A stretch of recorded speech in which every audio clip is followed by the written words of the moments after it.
हिमालय की तलहटी में एक छोटा सा गांव बसा था। सुंदर, शांत, लेकिन एक खौफनाक रहस्य से घिरा हुआ। इस गांव में एक बात बहुत मशहूर थी। सांझ के बाद उस जंगल में मत जाना।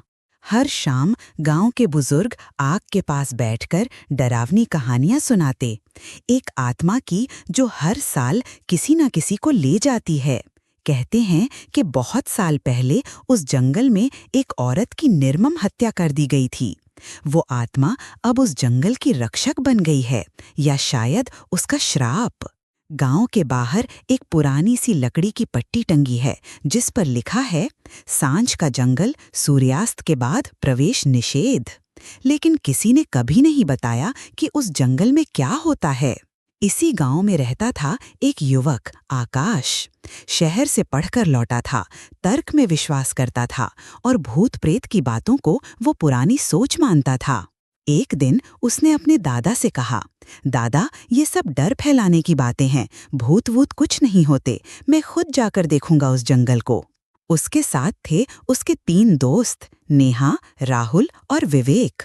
थोड़े डरे हुए थे, लेकिन आकाश की हिम्मत ने उन्हें साथ चलने को मना दिया।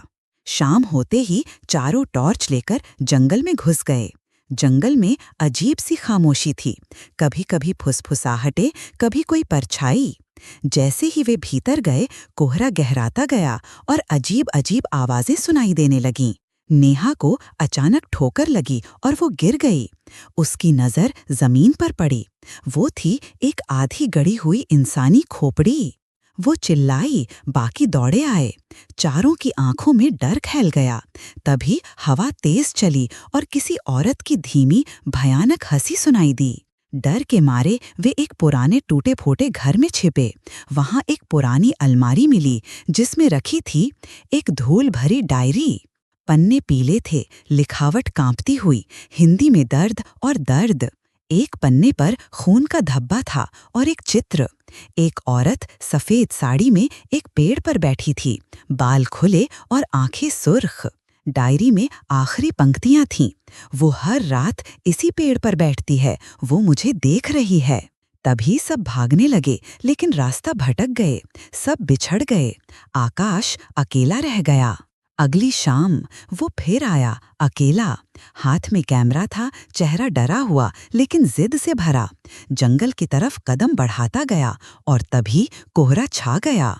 उसने देखा, वो आत्मा, हवा में तैरती एक औरत, सफेद साड़ी में, आंखें चमकती, बाल हवा में उड़ते। वो पेड़ के पास थी और आकाश उसके सामने जड़ हो गया। उसके चारों ओर फुसफुसाहटें गूंजने लगीं। अगली सुबह गांव वालों को जंगल के पास एक टूटा हुआ कैमरा मिला। कैमरे की फुटेज में दिखाई दिया, वही आत्मा आकाश को एक कमरे की ओर इशारा करते हुए दिखा रही थी। कमरे में कई आत्माएं दीवारों के पीछे कैद थीं, घायल, अधूरी, चुप, लेकिन चीखती हुईं। आकाश कहीं नहीं था। आज भी सांझ का जंगल वहीं है।